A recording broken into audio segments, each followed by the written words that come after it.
September रोजी जो JR निघालेला आहे त्यावर आम्ही ॲज अ कॅवेटर म्हणून कॅवेट फाईल केलेलं आहे, जे महाराष्ट्र सरकारने सुद्धा कॅवेट फाईल करावं, जेणेकरून त्या JRच्या विरोधात कोणी जर येणार असेल याचिका करता तर त्याला आम्हाला ऐकण्याची पहिल्यांदा संधी मिळू शकते। कारण की कॅवेट फाईल करण्याचा हा फायदा असतो की जेव्हा कोणी पिटिशन फाईल करतो JRच्या कायद्याच्या कोणत्याही बाबतीत, तर त्यावेळेस कॅवेटरचं सुद्धा म्हणणं ऐकून घेतलं जातं, जेणेकरून त्या JRच्या फेवरमध्ये आम्ही आमचे आर्ग्युमेंट ठेवू शकतो।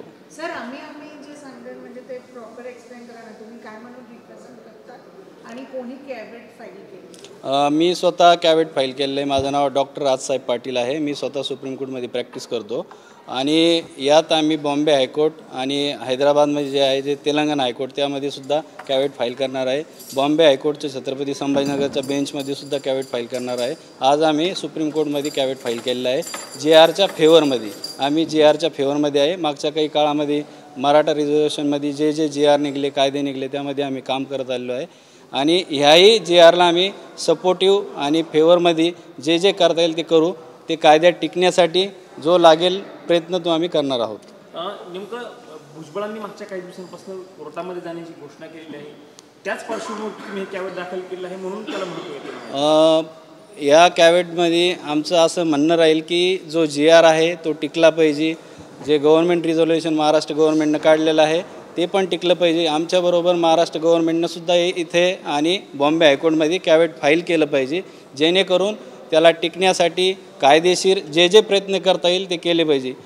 माननीय मंत्री महोदय भुजबळ जे असतील किंवा आणखी कोणीसुद्धा जे OBC आंदोलनात सहभागी आहे लोक ते कॅवेट करू शकतात, ते पिटिशन फाईल करू शकतात। तर त्याला आम्हाला प्रोटेक्ट करणं गरजेचं आहे, जेणेकरून मराठा आंदोलन होऊन त्यात उपोषण झाले, अनेक त्यात फायद्याच्या दृष्टिकोनातून ज्या सुविधा मिळाल्या त्याला प्रोटेक्ट करणं आमचं काम आहे। गुणरत्न सदावर्ते देखील या संदर्भात याचिका दाखल करण्याची शक्यता व्यक्त केली जात आहे, त्याबद्दल यात कोणीसुद्धा याचिका दाखल केली तर आम्हाला आमचं म्हणणं ऐकल्याशिवाय ती याचिका डिसाईड होणार नाही, याकरताच आम्ही कॅवेट फाईल केलेलं आहे। आणि आमचं म्हणणं ऐकल्याशिवाय किंवा आम्हाला पिटिशन सर्व केल्याशिवाय त्यांचं मॅटर इथे सुद्धा फाईल होणार नाही।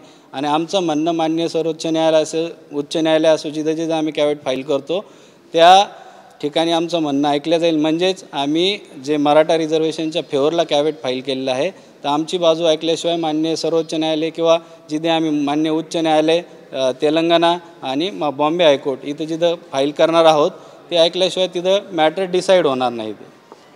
थँक्यू। ओके।